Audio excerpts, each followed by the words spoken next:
Hey everyone, welcome to my mini vlog. Today I'm sharing something super interesting.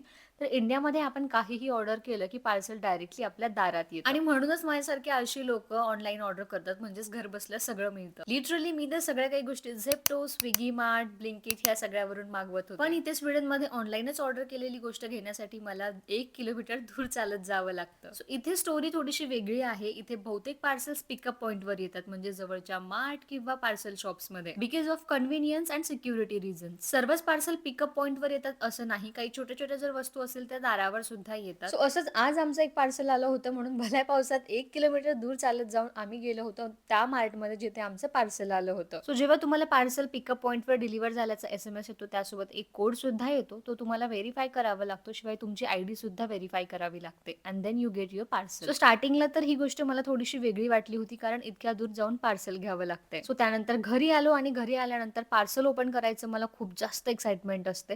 So लगेचच मी start केलं काय-काय गोष्टी मी टेमोवरून मागवल्या होत्या ते चेक करायला. अँड जर तुम्हाला व्हिडिओ आवडला असेल तर फॉलो फॉर मोअर. भेटूया पुन्हा एका नवीन व्हिडिओमध्ये. Bye bye. Thank you for watching.